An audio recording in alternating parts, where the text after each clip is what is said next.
Hello everyone and welcome back to my channel. My name is James and in today's video we have the new Mark 8 Fiesta ST. This has been kindly provided to us by Buckingham Ford, and if you are going to look to get one of these after this review, make sure you go and talk to them. The link will be in the description. Before we get into the video, if you're new around here, make sure you hit that subscribe button to subscribe to me, JAJTV, and turn on them post notifications to keep up to date with my latest content. But without further ado, let's go and take a look at this beautiful car.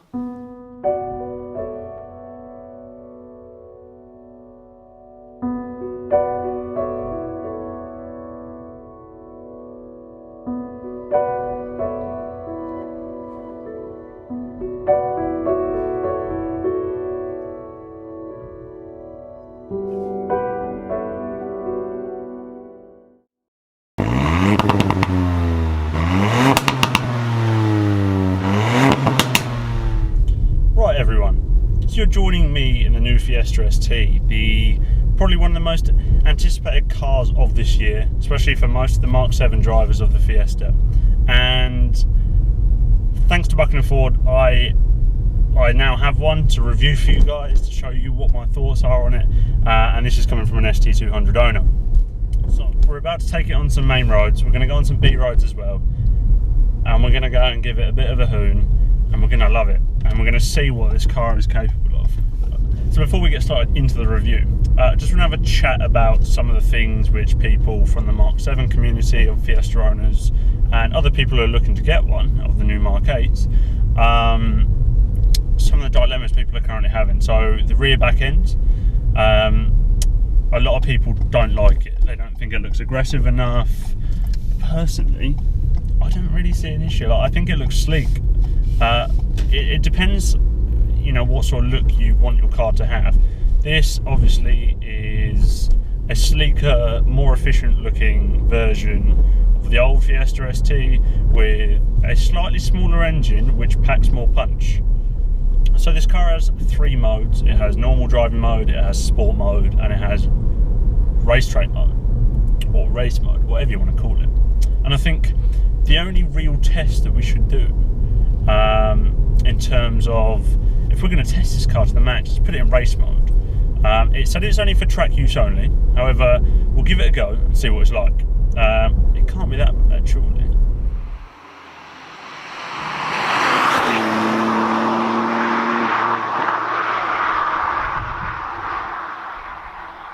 So I just wanted to make you guys aware, this is the ST2. This ST2 does not have the performance pack which Ford offer for the new ST range, which is £850. That includes launch control, obviously the upshifting lights and downshifting lights for telling you when to change gears. But it also does not have the Quaife limited slip diff, which is, from what I've heard, is a massive contributing factor to the new ST in making it what it is, in the way that it gains traction and how it drives. So unfortunately I won't be able to showcase that to you guys, but I can show you the power, how it handles in standard or in race mode without the Quaife limited slip diff. From the drive I've had so far, it's been very comfortable in comparison to the Mark 7, where you got over a pothole and it felt like the whole suspension just broke. Like if you agree with me on that. The seats in this, the interior wise, obviously the ST2 doesn't have the half leather and half Alcantara seats, which the ST3 does. However, these ones are very sporty, they hug you, they are Recaro as well. I feel in a tighter position here, tighter driving position than I did in my do in my Mark 7, which makes for a better drive. I personally think anyway. Some people might like to be a bit looser when they drive, don't really want to feel too tucked in, but I think once you're driving a car like this and chucking it into the turns and the corners, then you should realistically be kind of held tight in your seat, because you don't want to be swaying too much, otherwise you'll be losing control of the vehicle. Once you put it in sport and race mode, the valves open up on the exhaust, so you get the crack and popple, and the throttle response is a lot more responsive. Which I will show you, because we are in racetrack mode now and we are coming on to a main road, and listen to the sound of this. Ready? Alright, so we're in second gear. This BMW is not going to stop, is she? Listen to this, here you go. Jesus Christ, this thing goes. There we go, and I'm not keeping the legal limits. We'll stay at about 70, but that was fast. Like, did you see how quickly it accelerated? The sound it makes, it's really good. Obviously you've got the imposers in here, but it really does, even when you have the windows open, it sounds so good from the exhaust system. But the acceleration is so good, it feels so much more torquey than the Mark 7. It has a lot more like grunt down torque, it just goes. Feel it in the lower rev range a lot more than you do on the Mark 7 ST. But yeah, you've got to think about it in terms of this. This is a 1.5 litre 3-cylinder engine which has 200 PS. So my ST200 is a 1.6 4-cylinder engine which has 200 PS. So they've gone down by 1 cylinder, decreased the engine size, and still getting the same amount of power, and it just feels quicker as well. Alright, first gear, let's give it some oomph, focus it. There we go. Let's feel that wheel spin. Woo. But what a car! The power delivery in the sport and normal mode is very, very good when you have traction control on. Obviously, with racetrack mode, it pretty much turns most of the electronic stability controls off. Just the throttle response is so good. It's so aggressive, so good. But something else I wanted to talk to you a little bit about as well is the new system they have behind the 3-cylinder engine. So if you're cruising along the motorway, you can put it in eco mode, and what it will actually do is shut down one of the cylinders. So it will technically run on 2 cylinders while cruising on the motorway.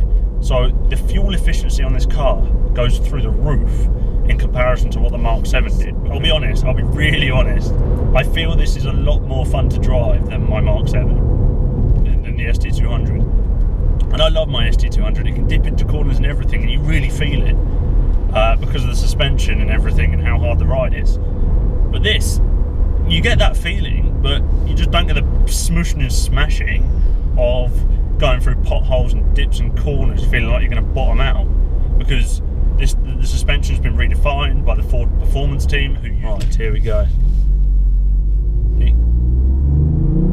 There we go.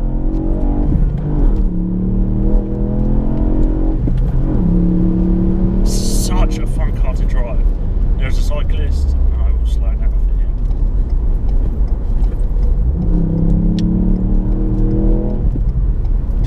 Oh, the brakes are good as well, man.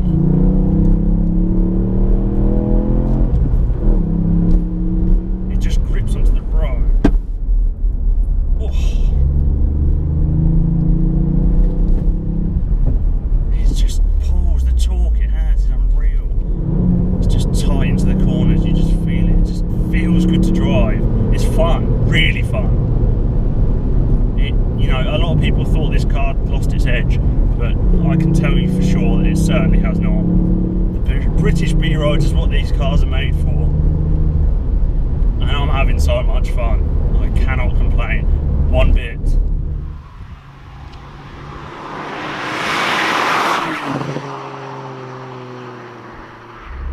I don't go over potholes feeling like my car's about to break.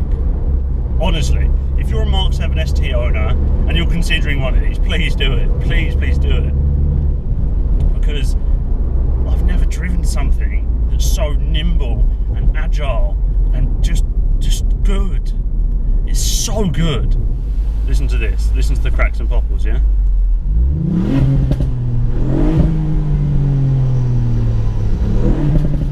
Just hear it popping out the back. It's great. Oh, did you hear that? Ready?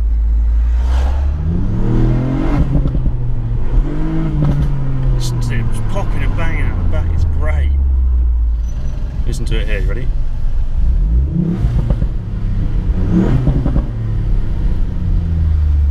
Honestly, I'm really considering swapping my ST200 in for this, honestly. It's not something I'd usually say because I fell in love with my car, but I feel like the drive of this car is so much better. Ford got a lot of stick for the Mark 7 Fiesta ST exhaust. It sounded nothing near as what it should be. to what a lot of the competitors did. So like Mini with their John Cooper Works, that exhaust sounded good, you know, and a lot of people liked that, and people were frustrated that Ford didn't make their exhaust sound anywhere near that sort of quality. It just didn't sound good, but I'll show you that later in the video.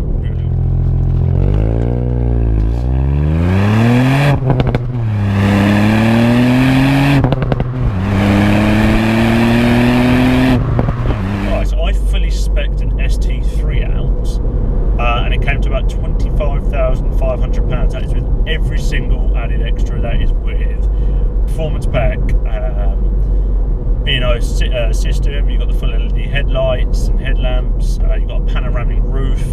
What else did you get with that? You get the door protectors. You get the extra spare wheel, and all the other sort of stuff. The adjustable bootloader. I just included everything, and it cost £25,000. And compare that to the competitors like Mini, John Cooper. You'll never get a Mini brand new at anywhere near that sort of price for the same sort of fun that you get out of this. The Ford Performance team have done themselves wonders with this car, and the public are going to love it when you start seeing more and more of them on the road. Obviously, a lot of people aren't fans of them just yet, but I think once people see them on the road a bit more and see the power they output and how fun they are to drive, then you're going to start seeing a lot more come into play, and a lot of people will be trading up from their Fiesta ST Mark 7s. Leave a comment below, let me know what you'd rather have, the Fiesta ST or the Mark III Focus RS, obviously this new ST, because I've spoke to some people, and some people say, you know what, I'd prefer the ST over the Focus RS, because realistically you can't really drive the RS to its full potential unless you're on track. It's obviously got a lot of power, but its MPG isn't the best compared to this new Mark 8 Fiesta ST, which has got good fuel efficiency, incredibly fun to drive, and power to weight ratio means that its power output is ridiculous. What a wonderful creation Ford Performance has made. This car is probably the ultimate hot hatch in my personal opinion. For price, fuel efficiency, power delivery, power output, looks, feel, they got it spot on. So well done to you, Ford Performance. Well done.